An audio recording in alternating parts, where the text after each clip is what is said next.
You can already sense it in the air across the northern tier. That unmistakable bite of early winter, that crisp, cutting chill, and it's only going to intensify as we head into early November. Every signal in the long-range data, from ensemble models to teleconnection indices, is flashing the same message. A colder, snowier setup than we've seen in years, and truthfully, this entire pattern is starting to mirror the legendary winter of 2013.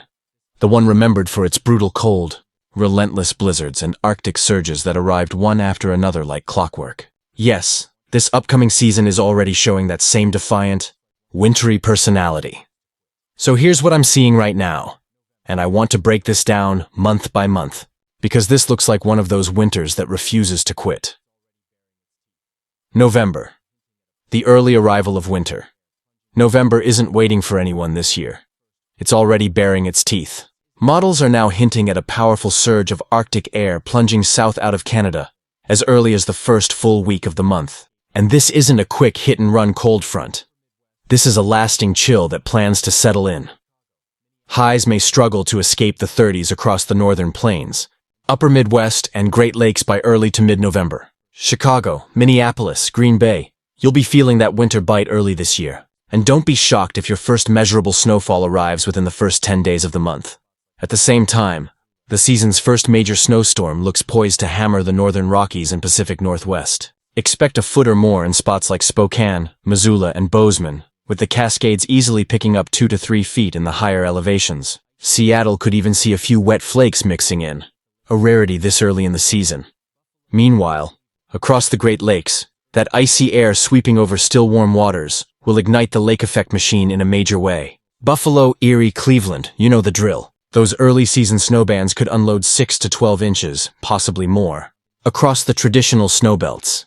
If you'd like a detailed forecast for your specific city or region, leave it in the comments. I'll respond individually as time allows. And don't forget to like the video and subscribe to the channel. It really helps the community grow.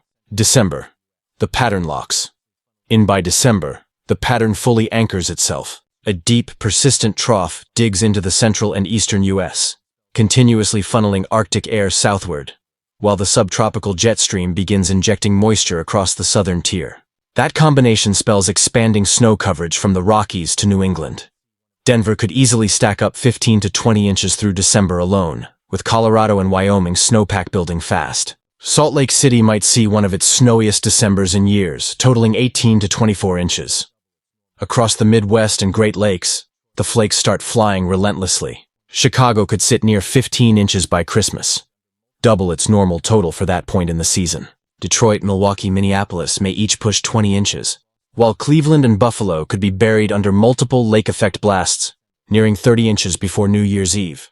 In the Northeast, from Boston to New York to Albany, the first major snowstorm could arrive in early December, dropping 6 to 10 inches out of the gate. By the holidays, several systems may push seasonal totals well above average. Even the South won't be spared. Cold intrusions will dive deep into Texas and the Gulf states. Dallas could see a rare early-season dusting of 1 to 2 inches, while Atlanta and Birmingham might even flirt with a few festive flakes around Christmas if timing cooperates. January. The Arctic lockdown. January is when this pattern shows its true strength. If that Greenland block holds firm and the Arctic oscillation stays negative, the floodgates of polar air remain wide open, unleashing the kind of cold that dominates headlines. Expect lows in the single digits and sub-zero temperatures across the Midwest, with wind chills plummeting 20 to 30 degrees below zero in places. This cold won't be confined to one region. It will penetrate deep into the central and eastern U.S., freezing everything in its path. With that kind of persistent Arctic air mass, every passing system has snow potential.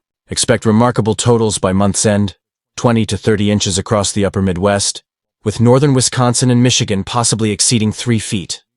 Cleveland and Buffalo could pile on another 25 inches just from lake effect snow, while Boston could pick up 15 to 20 inches in January alone. New York City might add another 10 to 12 inches. And out west, the Pacific Northwest keeps the snow conveyor running, dumping relentlessly across the Cascades and northern Rockies. What we're left with right now, likely the final advisory from the National Hurricane Center, is post-tropical cyclone Melissa, which is racing through the North Atlantic. Let me clear off my telestration there. and you can see Melissa moving northeastward at an impressive pace. The system will pass very close to Newfoundland and Labrador in eastern Canada within the next 24 hours.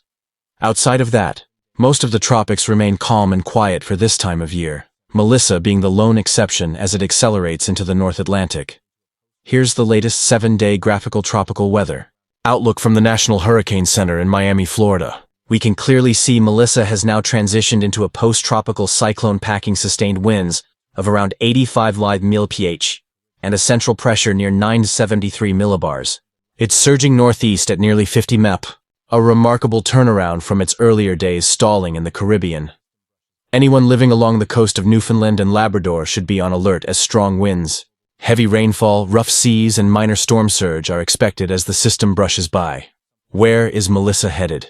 Let's take a look at the latest GFS global computer model, which continues to track the remnants of post-tropical cyclone Melissa, something worth watching over the next 6 to 12 hours. Thankfully, this won't be a major concern compared to Melissa's earlier impact on western Jamaica just days ago. Hard to believe it's already racing into the northwestern Atlantic. This rapid movement is being driven by a strong pressure gradient between a deep trough over the northeast U.S. and a ridge of high pressure in the central Atlantic.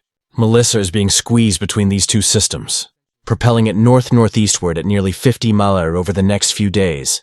Melissa will gradually lose its structure, getting absorbed into the polar flow, essentially pulled into the polar vortex and stretched apart by powerful upper-level winds. By late weekend, what's left of Melissa will likely be engulfed by a larger baroclinic cyclone near Greenland, and eventually Ireland, completely losing its tropical characteristics.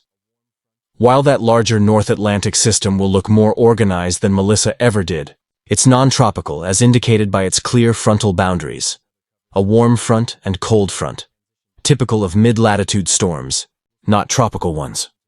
The final transition before we move on to our lower 48 weather coverage.